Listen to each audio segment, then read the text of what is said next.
silakan aja dibuat surat. Tidak mungkin seorang perusahaan ketika sudah disurati tidak menanggapi itu, tentu tidak elok. Silakan aja Pak diundang surat, karena kalaupun saya jawab iya tidak, kalau Bapak nggak pakai surat kami juga nggak bisa menghadirkan. Hari ini kami bisa Ya.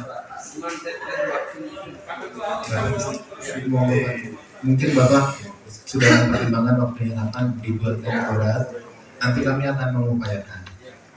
Tentunya sesuai dengan surat undangan ya Pak. Bisa dijaga ya. Insya Allah kita akan. Insya Allah. Insya Allah.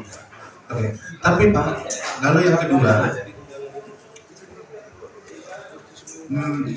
mohon izin ya Pak, saya 10 menit tolong jangan disela Pak, biar kita lurus posisinya. Oke, yang pertama saya mau kasih update tentang kegiatan kami Pak, karena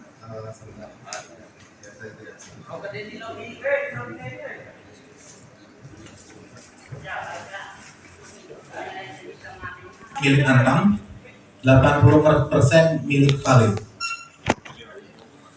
Vale itu ada lagi turunannya Pak, sampai atas, tapi Vale, mau Vale base metal sampai Vale Brazil, Vale dia. Tapi 80% Vale, 20% Antam.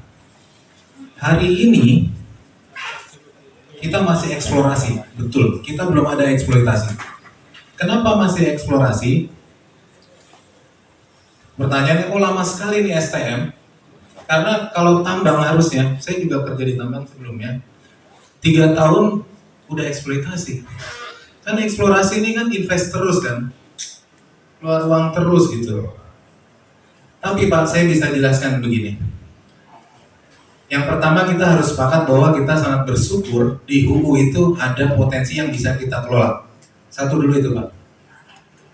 Jadi kenapa dia beda sama mineral lainnya? Dia bukan kayak di Pongkor Pak, Bapak gali dapat, enggak. Jadi karakteristik mineralisasi di HUU ini, dia tercampur mineralnya. Ada emas, ada tembaga dan mineral yang lainnya. Uraniumnya belum ditemukan Pak. Jadi dia tercampur jadi satu gini Pak. Bagian komposisi terbesarnya adalah tembaga. Kenapa selalu dibilang emas? Karena memang di aturan emas dan mineral pengikutnya belum ada satupun aturan izin yang menyebutkan tembaga dan mineral pengikutnya. Jadi memang biasa seperti itu. Tapi kalau kita tidak maknai betul-betul, ini misleading. Dikira tambang emas, tapi komposisi terbanyaknya tembaga. Jadi pasti ada emasnya, pasti ada, karena dia jadi satu. Oke. Lalu yang udah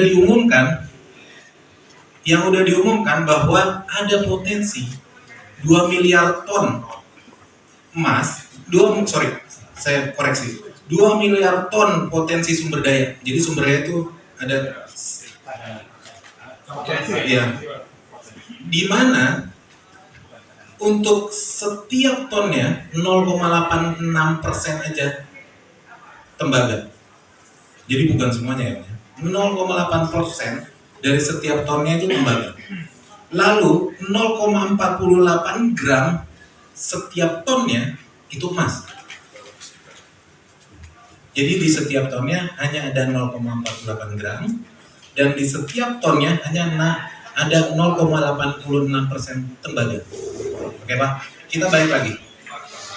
Kenapa ini terlalu lama? Saya akan kasih gambaran. Jadi potensi ini berada di bawah tanah 800 meter di bawah permukaan laut. Jadi kalau Bapak gali-gali 20 meter, percaya jangan akan dapat di Onto. Karena 800 meter Pak. Memang begitu dia. 800 meter di bawah permukaan laut. Katakanlah kita berdiri di Wadubura misalnya. Wadubura itu sekitar 300 sampai 500 meter di atas permukaan laut. Itu barang 1 kilo 300 di bawah Pak. Di bawah. Oke. Lalu tidak semudah itu. Udah ada di bawah, dia diselimuti panas Pak. diselimuti panas. Saya mau kasih gambaran, kalau kita open pit, kita buka tambangnya, 1 kilo 300 itu kita harus gali, Pak. Kita jalan aja capek, Pak. Apalagi harus gali terus pakai alat berat 1 kilo 300. Belum lagi panas.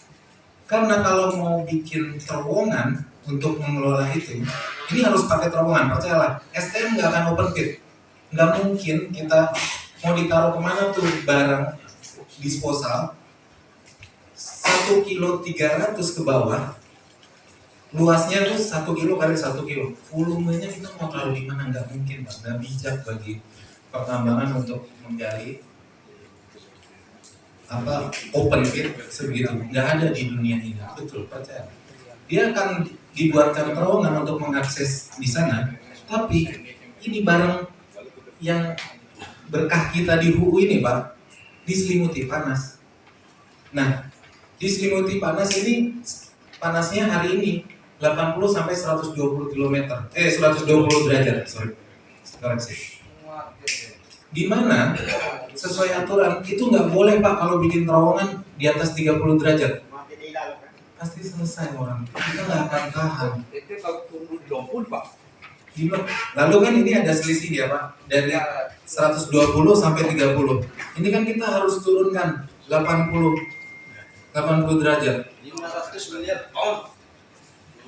Hari ini teknologi di seluruh dunia kalau dikombinasikan untuk menurunkan suhu pertambangan maksimum baru bisa 60 derajat. Jadi dia ada di dewatering, ada di ventilasi. Jadi ibaratnya dikasih AC, dicampur, dikombinasikan hanya bisa turun 60 derajat. Dan percayalah, Pak, nggak ada satupun tambang di dunia ini punya suhu sepanas kayak di bumi. Belum ada di dunia. Ada di Gosong 60 derajat, tapi bisa ditambah karena Oke, Pak. Lalu saya luruskan. Kenapa itu lama? Karena memang kita lagi jadi kita lagi studi kenapa lama sekali. Betul, Pak, ini masih invest. Belum ada satu perak pun STM ngasihin duit, belum ada, Pak. Ini invest, terus invest, dan bukan dari negara, bukan dari pemerintah, betul-betul invest dari Vale. Jadi kami ini sebenarnya diamanahi, ini dipakai duit Vale. Silahkan Anda, ya kami yang kerja di sini menyelesaikan semua tantangannya. Satu, tantangan teknis seperti yang tadi saya jelaskan. Dua, tantangan non teknis. Bagaimana bangun komunikasi yang baik dengan masyarakat, saling berdiskusi sehingga dapat tercipta suasana yang kondusif. Terus terang itu cita-cita kami, Pak. Tapi kami terima kasih sekali hari ini diundang. Tentunya kan banyak yang masukan bisa kita catat, kita perlu buat kita semua, menurut saya. Lalu terakhir, Pak, poin terakhir. Dari 90, ini saya ada tonggak. Saya share habis ini ke sekarang kita akan buka. Yang pertama 1998 itu kontrak karya betul ditandatangani PT Sumbawa Timur Mining atas nama PT Sumbawa Timur Mining dan pemerintah Indonesia. Sampai 2012 dia belum ngapa-ngapain. Kenapa kalau belum ngapa-ngapain? Karena dia pikir si tambang ini bisa cari-cari di atas. Adanya di bawah, Pak. 1,3 kilo di bawah ini kita nyangkul. Emang harus ada invest besar untuk bisa mencari si barang ini di tahap prospek. Oke. Baru 2012 masuklah Vale. Karena percayalah, Pak, untuk mengembangkan tambang di hulu se-Indonesia ini nggak ada yang berani. Tantangannya besar, investnya besar. Salah kita mengembangkan tambang hulu panas. Yang kasih keluarga kita nanti mas kerja, Pak. Oke.